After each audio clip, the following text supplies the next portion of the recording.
It is party time, Mom. Welcome to another episode of the Chad Prather Show. It is Wednesday, hump day. You know we're going to get humpty hump all up in here. In the mothership, which is Studio 22, the Puppet Master Mark, the Perfectionist, is at the helm, flying us into the nether regions of all things insanity, sitting next to Chris, Super Mario Cruz. Lisa Reynolds back in the hot seat, hanging out. Welcome back, Lisa. Thanks for having me, darling. You're always welcome. Just moved to Texas already. I keep getting messages. I want to get into this for a second, all right? Here's the problem in Texas. We're 3 days in now. It's the third day of early voting in this primary election. We're headed to March 1st. That's when we're going to know. And I got people who they still want it. They still want to come at me. And they want to say, ooh, Greg Abbott's done nothing wrong. He's been great. He's been great for Texas. He's such a great conservative. Folks, Article 1, Bill of Rights, Section 1, Freedom, Sovereignty of State, the Texas Constitution states that Texas is a free and independent state subject only to the Constitution of the United States, and the maintenance of our free institutions and the perpetuity of the Union depend upon the preservation of the right of local self-government unimpaired to all states. Well, on November 8th, 2021, Greg Abbott entered into a contract that places the state of Texas under control of the federal government. That contract is not the Constitution. And as such, the Texas Constitution does not allow Abbott to surrender our freedom to Joe Biden or any other president's whims, also known as executive orders. That's a violation, folks. Section 2 of Article 1 of the Texas Constitution says inherent political power, Republican form of government. All political power is inherent in the people, and all free governments are founded on their authority and instituted for their benefit. The faith of the Texas people of Texas stands pledged to the preservation of a Republican form of government. And it's not Republican Party, that's Republican form of government. And subject to this limitation, only they have at all times the inalienable right to alter, or reform, or abolish their government in such manners they may think expedient. Well, on March 3rd, 2020, Greg Abbott assumed emergency powers, and with his without legislative authority, he, first of all, made it where every person in Texas shall avoid social gatherings in groups of more than 10 people. There were no notices, no orders regarding churches at that time. He said, avoid eating or drinking at bars, restaurants, and food courts, or visiting gyms or massage parlors, provided, however, that the use of drive-through pickup or delivery options is allowed. You couldn't visit nursing homes, retirement, or long-term care facilities unless to provide critical assistance, and schools shall temporarily close. Now, by ordering these measures, it's a violation of the Texas U.S. Constitution. We ceased being a Republican form of government with separation of powers in the Bill of Rights. It goes on and on. I could do this all day long of the things that he's done. March 22nd, all licensed healthcare professionals and all licensed healthcare facilities shall postpone all surgeries and procedures that are not immediately medically necessary to correct a serious medical condition of or to preserve the life of a patient. Well, you see where this is going, right? This is Greg Abbott's order, right? That's not equal treatment under the law. People died as a result of that order. Only a very few life-saving surgeries need to be performed right away. That is why they are scheduled.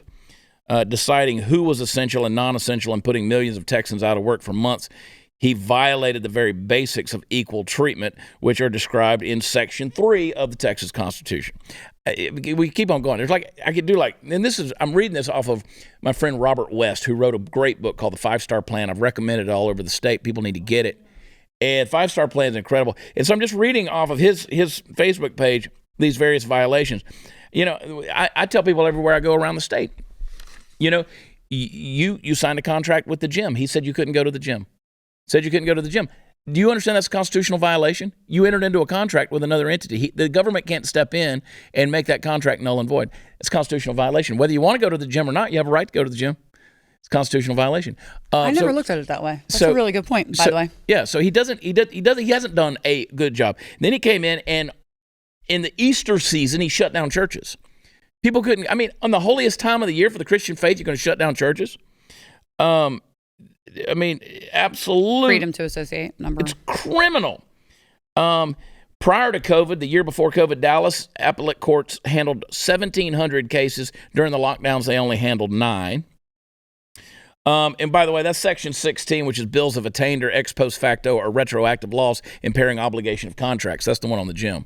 So no bill or attainder, ex post facto law, retroactive law, or any law impairing the obligation of contracts shall be made.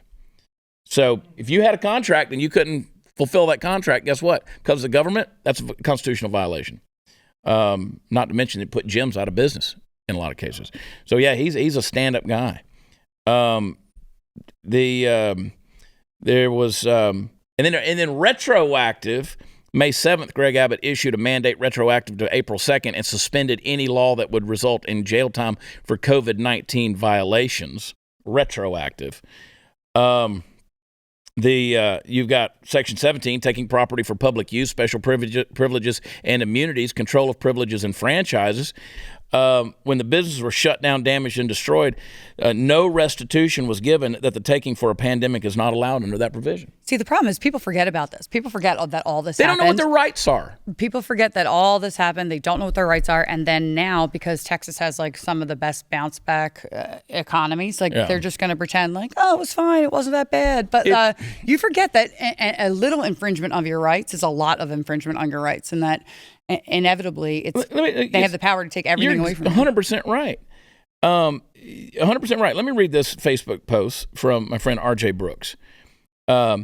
Texas economy has gone from 19th under Governor Perry to 28th under Abbott. In 2020, he put over 3 million Texans out of work and bankrupted over 10,000 small businesses. We bottomed out at 38th in the country and still haven't recovered. People want to talk about how great Texas is. We're not. That's why they call us a sinkhole state. The state hasn't been paying its bills, essentially, and eventually that bill will come due. Most recently, Illinois had this happen. And he lists several of the articles that I do. If you go to Prather2022.com and sign up, if you've signed up on our email address, we send out news every single day that's relevant to the state of Texas. Under Abbott, he's taken 2 programs, which is Chapter 313 and TEF, and used it as his personal campaign fund. These programs were originally designed to lure companies to Texas. What it's been used as under Abbott is a slush fund that Texans are paying for. Most of these companies donate to Abbott in return. The cost to taxpayers is $500,000 per job created. Good Lord. That's not a good return on investment, folks. And I wrote an article on Prather2022.com. And I know you people are like, listen, Samsung's, this is my article, Samsung's $17 billion deal came with Texas-sized incentives. And that was on Prather2022.com. And that's from The Real Deal. I don't know if anybody reads The Real Deal, so I give them the credit.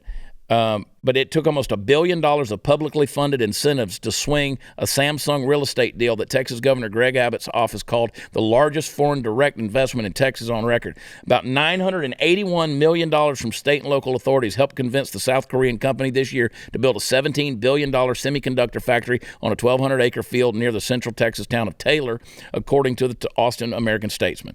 What happened to American investment? Well, the thing about it is you're paying property taxes out the wazoo, and you're going to give them that kind of tax break, South Korean, to come in here and do business here, and you say, oh, it's jobs for Texans. No, it's not. Don't you remember the narrative like small businesses are the backbone of our nation, right? What happened to that? Right. They got shut down during COVID. By Samsung. Yeah. Not just by Samsung, but by our own government, and then now Samsung and big Amazon and whoever else. He gave them a $954 million property tax break from the city, county, and school district over a 30-year life of the contracts.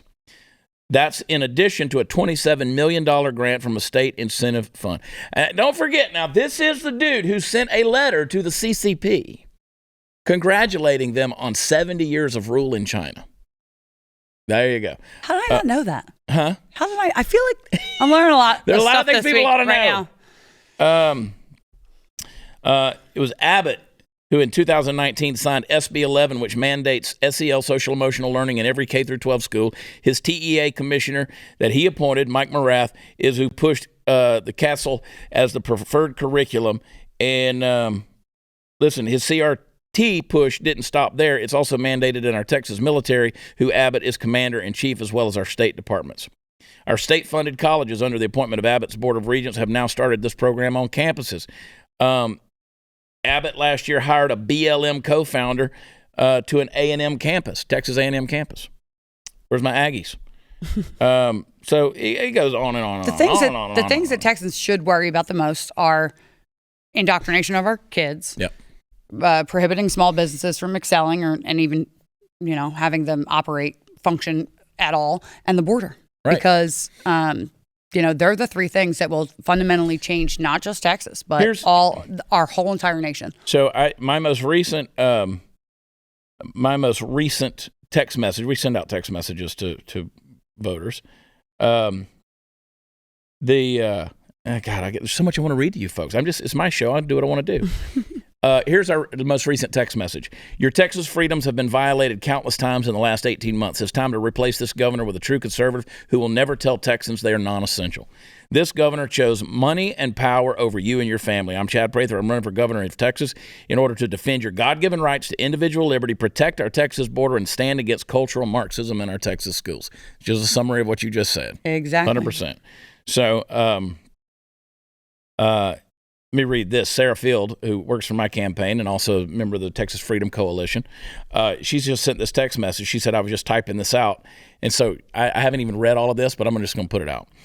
So forgive me, Sarah, if it says something you shouldn't say.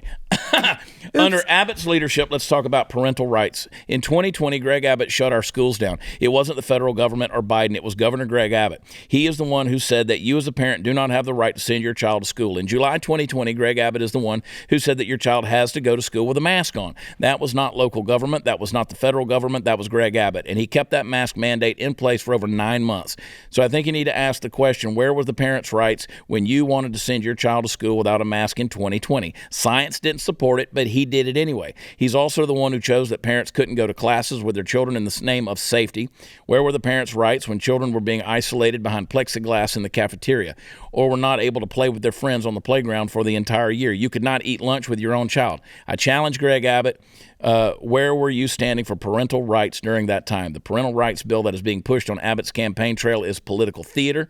If a candidate did nothing to protect your parental rights for the last 2 years and then begins to preach about parental rights during the campaign, it is by definition political theater. Vote accordingly.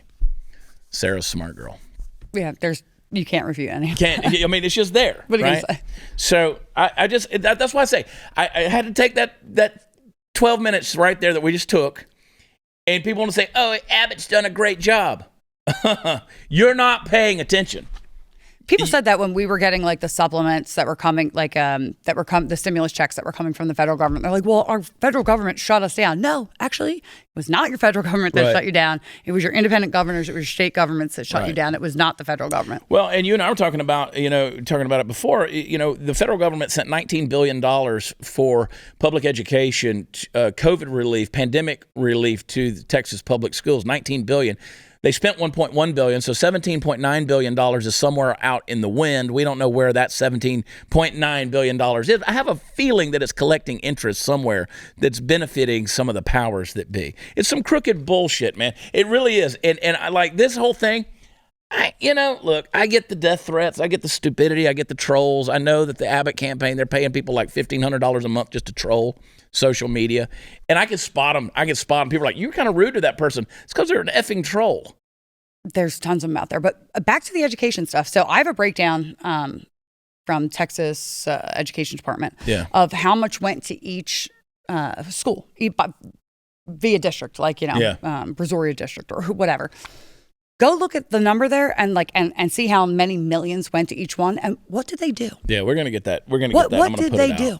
What did they do with the money? Did they put in special water fountains so that kids could drink? Or they put little plexiglass things up that cost probably 20 cents to make? Where did that money go? Well, so how's it helping our children?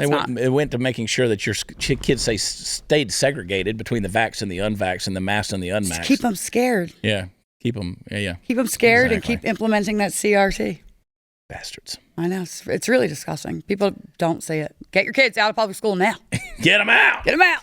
Hey, why are 97% of the chickens served in the U.S. dipped in chlorine? Simple. Because big food doesn't have the same quality standards as a family farm. That's why you need moinkbox.com. Moink delivers grass-fed, grass-finished beef and lamb, pastured pork and chicken, and wild-caught Alaskan salmon direct to your door, helping family farms become financially independent outside of big agriculture. Their animals are raised outdoors. Their fish swim wild in the ocean, and Moink meat is free of antibiotics, hormones, sugar, and all the other junk you find prepackaged in the meat aisle. Sign up at moinkbox.com/Chad. Get a free year of filet mignon for free. And then pick what meals you want delivered with your first box. Change what you get each month and cancel anytime. Chris Cruz heard me talking about this stuff. He loved the Moink. He signed up. He got a year of filet mignon. You get a free year of steak? Oh, God, Chris, I'm coming to your house. Moink was founded by an 8th-generation farmer who was featured on Shark Tank. Host Kevin O'Leary said it's the best bacon he's ever tasted, and I agree. And Jamie Siminoff, creator of the Ring video doorbell, invested in Moink. They guarantee you'll say, oink, oink, I'm just so happy I got Moink. That's right, baby. Just join the Moink movement today. Go to moinkbox.com/Chad right now. Listeners of this show are going to get free filet mignon for a year. That's 1 year of the best filet mignon you're ever going to taste. Limited time, though, spelled MOINK box.com/Chad. That's moinkbox.com/Chad, and we'll be right back.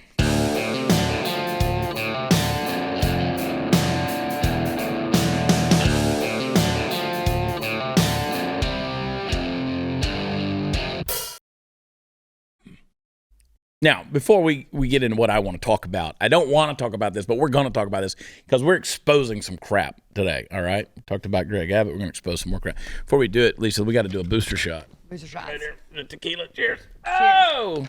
Drink from the skull. That's Elijah Schaefer's skull right there. That skull glass. And John Doyle's tequila, right? Yeah, well, it's my tequila. John gave it to me in an apologetic fashion. As he absolutely needed to do. You know, John is one of the smartest young men I know. One of my favorite people. I mean, he does that thing that I really like when people see it from another perspective.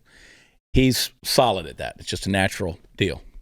But sometimes young people make mistakes, and he made up for it. They get swindled. They get caught up in the hype, and then it's the hype. They accidentally. I mean, I make mistakes. Agree to things that they don't know what they're agreeing to. That was they do. I love total John. Naive moment there. I love John. Yeah, me too.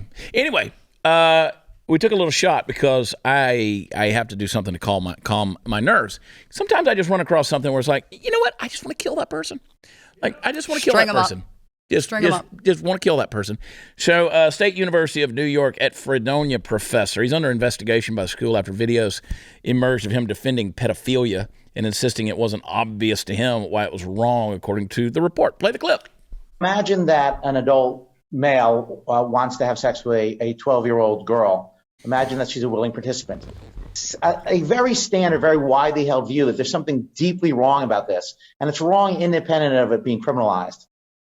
It's not obvious to me that is in fact wrong. I think this is a mistake. And I think that exploring why it's a mistake will tell us not only things about adult-child sex and statutory rape, but also about fundamental principles of morality.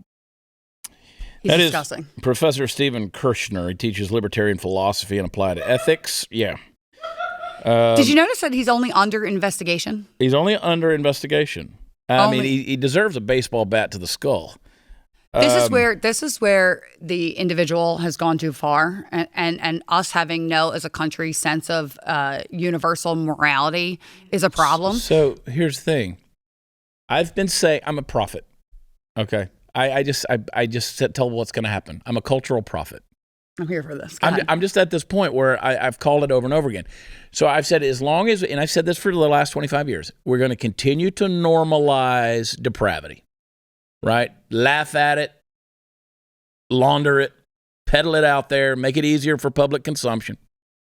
And that was everything from things in the LGBT community. And listen, understand, there's gay and then there's gay, right? There's like political gay. It is. And you can come at me all you want. If you're gay, you're gay. But when you start politicizing your sexuality, there's another thing. So we see it a lot in we've seen it a lot in the LGBT community. Oh, it's more than that. It's the depravity of it. It's okay if you want to do things and have things in your own bedroom. Mm-hmm. I was on board with the slippery slope, but here we are, right? Like right. That's how you were born. That's your life, whatever. But that's not what's happening anymore. It is like they're forcing people to like accept this, and then you're out of the club if you're not like that too. Right. And to where it's a demoralization of society. There are no, like, whatever I think is right in my conscience for me is right. Whatever you think is right in your conscience for you. So you could think it's okay to kill me. Right, and that's fine. That's what our system has become. That's exactly right. So you determine the truth. That's why when they got into this whole my truth nonsense, right? No. Yep. There is no my truth. Now there may be your story, but it's not your truth. Okay. So then you're like, I said this 20 years ago. I said the next step is they will get to a point where they start normalizing gender dysphoria. That's happened. That is, and if you're not in that club you just talked about, then you're screwed. So LGBTQ plus whatever, the B stands for bi, which is an admission that there's only two genders. No, but then they're starting to make up all these other things, right? That just mean you're normal and you're a kid, and they have this one where it's just like I'm only interested in people that I really form strong attachments with and I'm in love with. You mean people? So you're normal. So you're normal. So like you're a normal. person. So you're normal. Like I only want to be around people I like. But you need to be. And the other thing that they're doing too is trying to say that they have like multiple personalities, and that's the new cool that's thing. normal. So schizophrenia. But is scarier normalized. than that is this guy. And so then I said at some point they're going to start trying to normalize pedophilia. So we still look at this and we say, all right, this guy, he deserves the consequences, right? Because he's gross. I would do it myself. Yeah, and but you put this stuff out there enough, and suddenly it gets normalized because you hear it enough times, it gets normalized. Like if I'd have told you back in 2015 that there's going to come a day in the next 5 years where everybody's going to take a piece of paper and wrap their head in it, and that's going to be normal for society and culture, you would have said, you're an idiot, you're crazy, what are you even talking about? But you hear it enough times. Don't you notice, though, that this is all always under the guise of empathy, right? Like it's always under, I want to be the caring person, right? So, okay, it's not his fault he was born attracted to kids. It's not his fault he's gay. It's not his fault he likes to wear a plug in his butt as a tail, right? Like it's not his fault. He wants, these people want all these things to happen. And so you have to feel compassionate, and you're a bad person if you don't agree with these new weird norms of society. No, as a matter of fact, we're the good people trying to make sure everybody lives their own life. And you can only be free if you're not a slave to your own desires and your own excesses. And that is exactly what's happening. And that's why they're bringing it even further. Bestiality. I can't. Bestiality. And you say, oh, no, I've said this. I used to say this all the time. I was like, they're going to go to pedophilia. Oh, they would never do that. And people used to come at me, even on social media. Oh, would never. It's happening. And then bestiality. Oh, I can't believe that you're comparing. I'm not saying that if you're gay, you're into bestiality. So don't draw a conclusion I'm not making here. I'm just saying the further we go and allow depravity to have its say and try to normalize it, people are going to come up with all kinds of weird crap to do and say that it's just, and again, they're going to claim empathy on this. And so the Biden administration, they just appointed a drag queen, LGBTQ plus activist, who has lectured on kink in college campuses, likes animals. This is for energy though, right? Yeah, it's the energy department, policy. U.S. Department of Energy. So he's into animals. You can see they're kind of doing the Dom thing, and he's even talked about. I read the article the other day talking about tons of energy the tail in that room, in the butt plug, and all this kind of stuff. I can't. I can't read that tweet. Let's see. You read it. Can you see it, Lisa? Kinda. I have some pretty big news to share with you. Okay, there we go. I have some pretty big news to share with y'all today. I've accepted the offer to serve as Deputy Assistant Secretary of, I can't read it. Spent fuel and waste. Waste. I can't see either. I'm like Disposition. squinting. I'm getting old. In the Office of Nuclear Energy and the Department of Energy. There you go. So anyway, and then they were talking about, But like for what? Like why can't we just have any normal people? Can we just listen? There is a bell curve. There is a normal distribution of normal human beings. Why are we always on the outside of the bell curves? Can we just get normal people back? Can we just some like even on the outskirts of the normal bell curve? Get them back. In the woke culture, again, the Biden administration, you got to go after the extreme fringe to try to prove how accepting you are, right?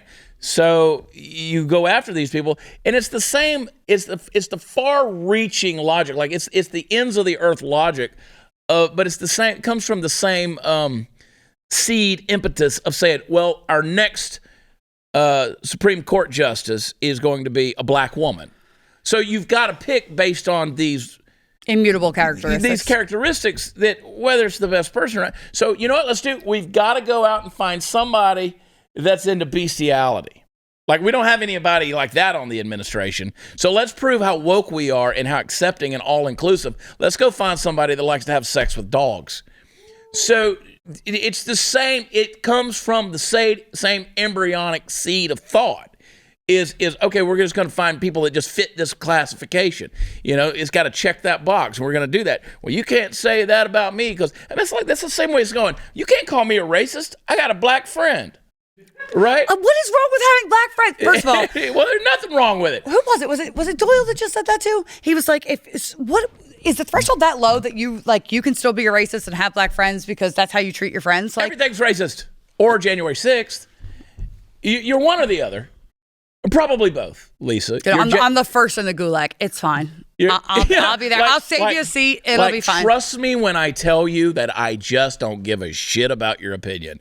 Again, if Chris or Mark were to tell me as my friends, if they're like, bro, you're a racist, I would have to stand up and go, maybe I need to rethink some ways I do things.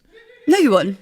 Because they would be done. They wouldn't know you either. Like, no, I'm just saying, you don't take that from strangers, you know? I mean, don't read the comments. You don't read the comments. Don't read the comments. It's kind of fun, though. I always hold on to that, like, one really good one. I'm like, that's it. That's the one for, somebody compared me one time on a debate to Ben Shapiro's sister. And I was like, I didn't know Ben Shapiro had a sister. And I was like, yes, that means I'm smart. And I held on to that forever. You know, he does. But, like, that wasn't the comment. The point is that, like, the rest could have been the worst ones in the world. That one, held on to that forever. But normalizing it. And see, you know, people come to me, I can't believe Chad just compared bestiality to people that are, no, I said it's the same embryonic seed thought. So anyway, hey, we got to take a break. We'll come right back. That is not what you're saying. No, what I'm saying. We'll be right back.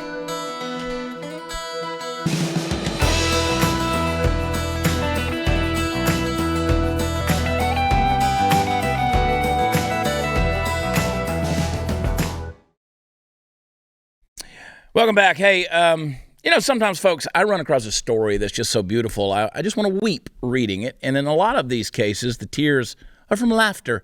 Here's the headline. Pay close attention. San Francisco homeless man says he moved from Texas because it's easy in the Bay Area. They pay you to be homeless here. Friends, I humbly submit for your intellectual digestion the suggestion that this is a beautiful story we're about to watch unfold. The homeless man, known only as James, stated that he received $820 in food stamps every month and has an easy time of it in terms of sleeping on the street because San Francisco doesn't enforce their laws against it. Now that he's reached the Xanadu of leftist governance, James is free to chase his dreams of homelessness and drug use. And it's kind of a beautiful thing in a way, don't you think? I mean, this is the leftist American dream if you really, truly put some thought into it. Here you got this, you know, Johnny Applebong wending his way across the country to go from the evil land of Texas into the land of milk and honey, or at least the land of free government cheese. Why wouldn't I do it? Our hero asks. It's effing free money. Sure, the man probably hasn't had a shower in a few months, and sure, he's out there selling fentanyl to 15-year-olds. I'm not making that part up, by the way, but look at how free he is. The hippie generation morphed from wanting free love to wanting free government handouts. And in California, that's exactly what they get. Acceptance, tolerance, a fat check on the dime of the American taxpayer, and a warm welcome from Gavin Newsom, who says that all of this welcoming of homeless people from around the country is part of the California dream. I couldn't agree more. In fact, I think every state in the union should send their indigent homeless population en masse to California. Let's start with Austin, Texas. It's warm there. There are beaches you can sleep on and do drugs. Hell, Joe Biden will even send you there with a free crack pipe in your pocket and a song in your heart. As I said, it's the leftist American dream. Now, here's the not so funny part. Homelessness is astonishingly a massive problem in the United States. We are, for the moment, the richest country in the history of the world, and it's not even close. And yet we have so many homeless people that they form entire shanty towns of their own at times. Addiction and mental illness are in a constant battle to see which one can cause homelessness more quickly and frequently. And there are an awful lot of bingo cases out there where the person has both. And please believe me when I say this. If I thought that shooting the problem with massive amounts of money and feel-good empathy was going to make the problem go away, I'd probably be for it. But as with most situations, there's a lot more to it than that. The problem with this hippy-dippy mentality of trying to cure a malignant phenomenon with the power of your empathetic tears is that it doesn't work. And in a lot of cases, it makes things worse. So our friend James here, he's got no incentive whatsoever to better his own circumstances because the leftist governance of the state in which he now resides wants to make sure he doesn't.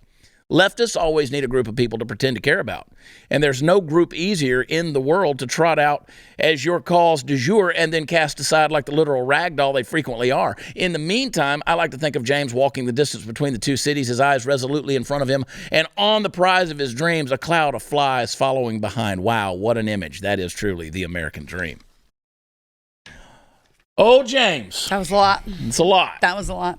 But it goes back to the same thing. You're a slave to if you're a slave to your desires, how free are you? We really need to rethink what our idea of free in this country means. True. It's true. Look, we got crack pipes though. Well, you got give them a free crack pipe. Well, let's be fair. I think, I'm reading up on the whole crack pipe phenomena. $30 million. It's for cleaning swabs and lip protectors. You're putting like one of the most egregious things in your body ever, and you're really worried about how clean the crack pipe is. I really don't think that's a problem. You want to make sure that you've got a mouthpiece for the crack pipe. They're sending those out. So they wanted to be, the Jen Psaki came out and wanted to make sure that everybody knew they weren't. They just like we're not sending out. This was their excuse. They said we're not sending out actual crack pipes because that would be too expensive. So they said we're sending out, the mouthpieces, the rubber tips and stuff like that to be able to. So they want to make sure that it's clean. And see, again, back to your empathy point. It's like, oh, we can't say anything about these people. They have an addiction. Well, they're going to keep an addiction as long as you continue to enable it and fund it. And someone asked me yesterday. They said, what's your attitude towards mental illness in the state of Texas? I said, there's no mental health care in the state of Texas. There is none. It's got to be expanded because it doesn't exist. Because we've gotten so politically correct, we don't want to tell somebody that they're mentally ill. They used to round them up, and put them in institutions, and then we're like, oh, and those institutions are gone now, right? And that's infringing on their liberty. But how free are they if they're shitting on street corners and having sex in public and doing drugs and terrorizing the rest of us? And here's the thing that pisses people off when I say it: you can't solve poverty with money. Oh. You can't do it. Poverty is a spiritual problem. All right? It's in here. It's a soul issue. That's so true. You throw all the money you want at a person. That's why a person who's broke wins the lottery is broke again in 12 months. Correct. Because there's a spirit of poverty that's on them. I mean... But that is all exacerbated by how our government is acting. Yeah. Right? The more we give and give and give, the less incentive, like you said in your monologue. Yeah. People have to do what's right and work harder for themselves. And there will be people who come at me and say, oh, no, we helped this person out and they're doing great. Okay, I understand that there are these singular examples out there that you gave somebody a hand out or a hand up and they did well with Exception's not the rule. That's exactly. Stop individualizing every damn thing whenever you're trying to make an example of something. But at the end of the day, that person didn't have a, quote, spirit of poverty. They were just having a hard time. They were in a bad situation. They were at rock bottom, and you were able to get them out of that. Poverty wasn't in their DNA. And we should be wanting to help those people or people in general. We should want some basic safety net. I'm not saying that we shouldn't, but we need to change their mindset. We need to change the culture. We need to encourage people to want to work hard, and that doesn't happen in this country. And Chad, yeah, I want to add a little bit more to this story. The mayor of Richmond, a city 20 miles from San Francisco, has set up a program to match homeless people with local landlords who have empty apartments. Charities are urging local families to take in the homeless people into their homes, spare rooms, and garages. I want to know how. I love the altruistic nature of that. It's so funny. But I want to see how it plays out. You ever see those man on the streets? Like, I think Klug did one but he goes up and he's like, how many immigrants do you want to take in? Like, here, we think we should bring as many here. And then they're like, okay, now sign how many you can sign up for and how many, and they're all like, oh, no, I wasn't talking about me. Exactly. I wasn't talking Not about you, me. somebody else. Somebody else. You know, like one of the things I've proposed, I think we do need to have small home communities for, homeless people and stuff like that. And veterans and so on and so forth. Yeah, I love the altruistic suggestion of those things, but they're not going to take them in. They're just not going to do it. Anyway, y'all hang tight. We'll be right back.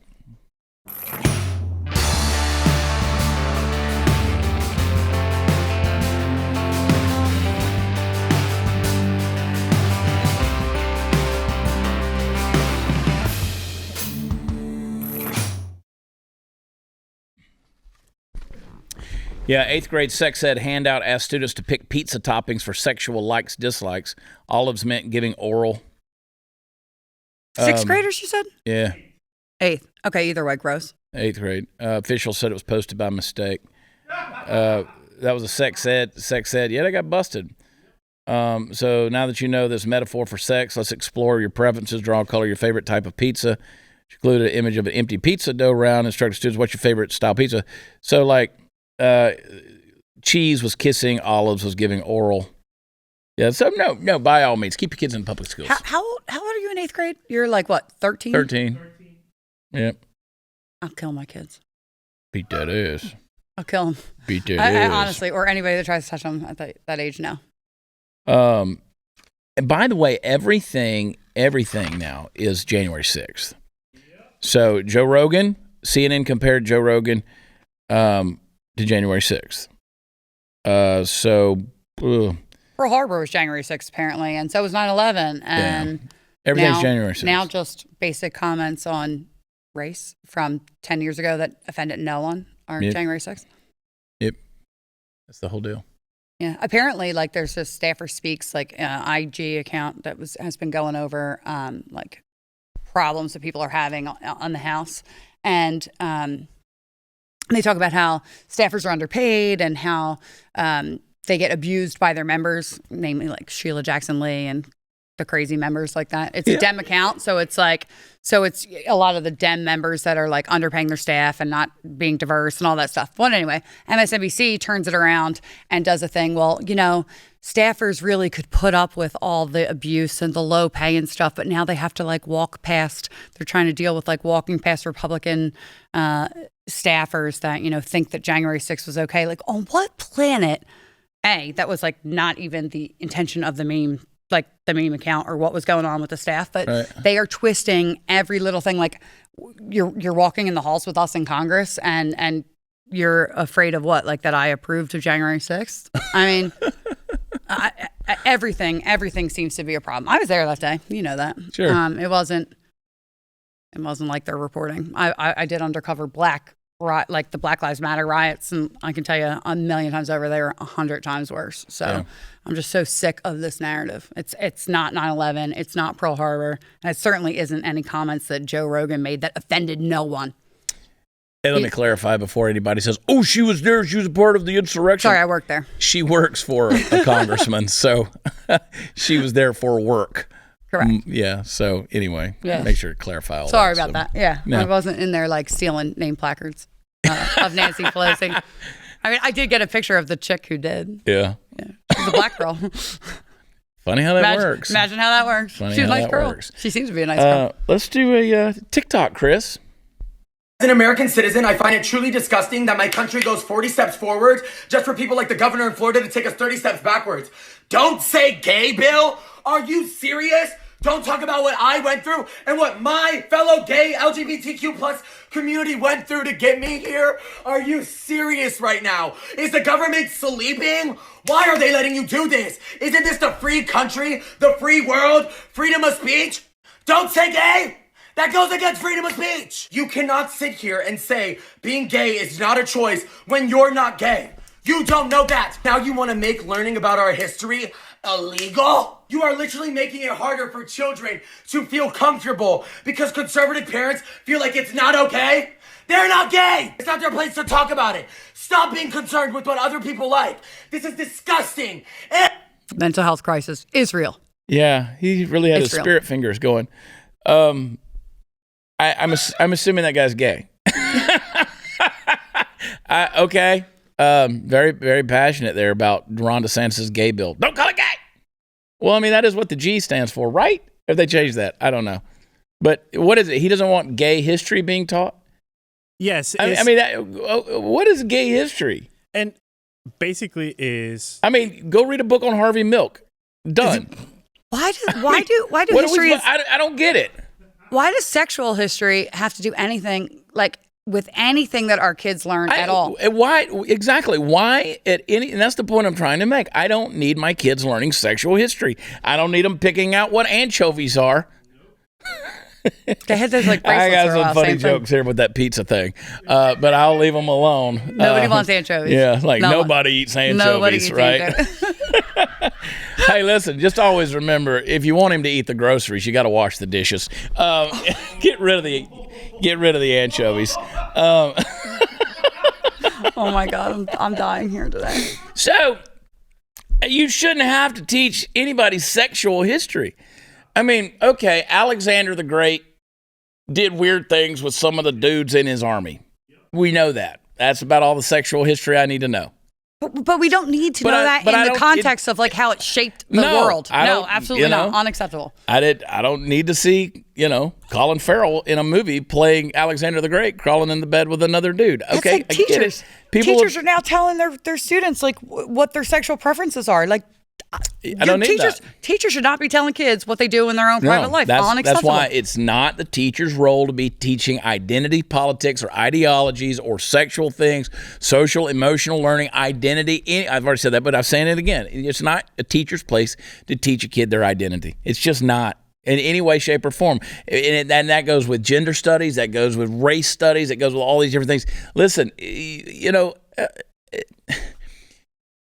Martin Luther King was a great man who did some great things. He had some weird things that went on in his life too, okay? We know that because we know history, and then you want to start, why? I mean, again, because you guys are focusing on something that in the grand scheme of things doesn't make any difference. It fancifies,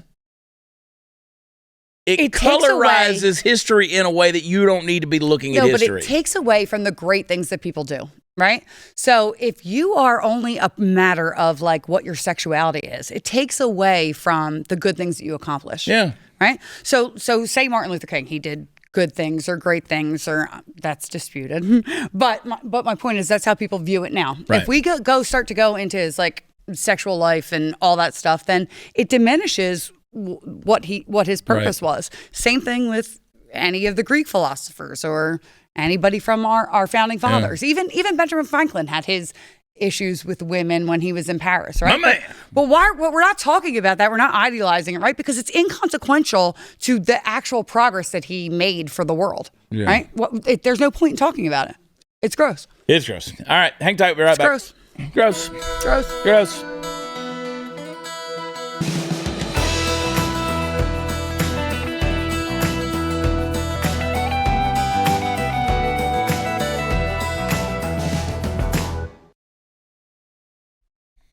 We've been saving all the promotional stuff for the end of the shows, but nobody ever watches all the way to the end of the shows except for my faithful followers right there, the Fact Pack. That's a weird thing. People just don't stick with it.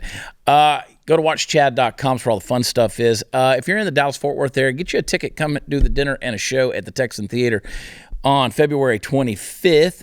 We've also got a fundraiser in Dublin, Texas on the 23rd at Lucky Vines Winery, and a fundraiser at Moe's Place in Katy on February 27th. Tons of campaign events all around the state, not the least of which will be Texarkana on the 18th. And then we're going to be in Irving on the 24th for the Life Conference. You want to check that out. More information to come on that. Go to chadonblaze.com, do a little shopping, like get your Kamala Sucks t-shirt, and then subscribe at chadnude.com because the overtime is coming in 2 more weeks. We love you. God bless you. We'll talk to you tomorrow. Take care of yourselves. Bye.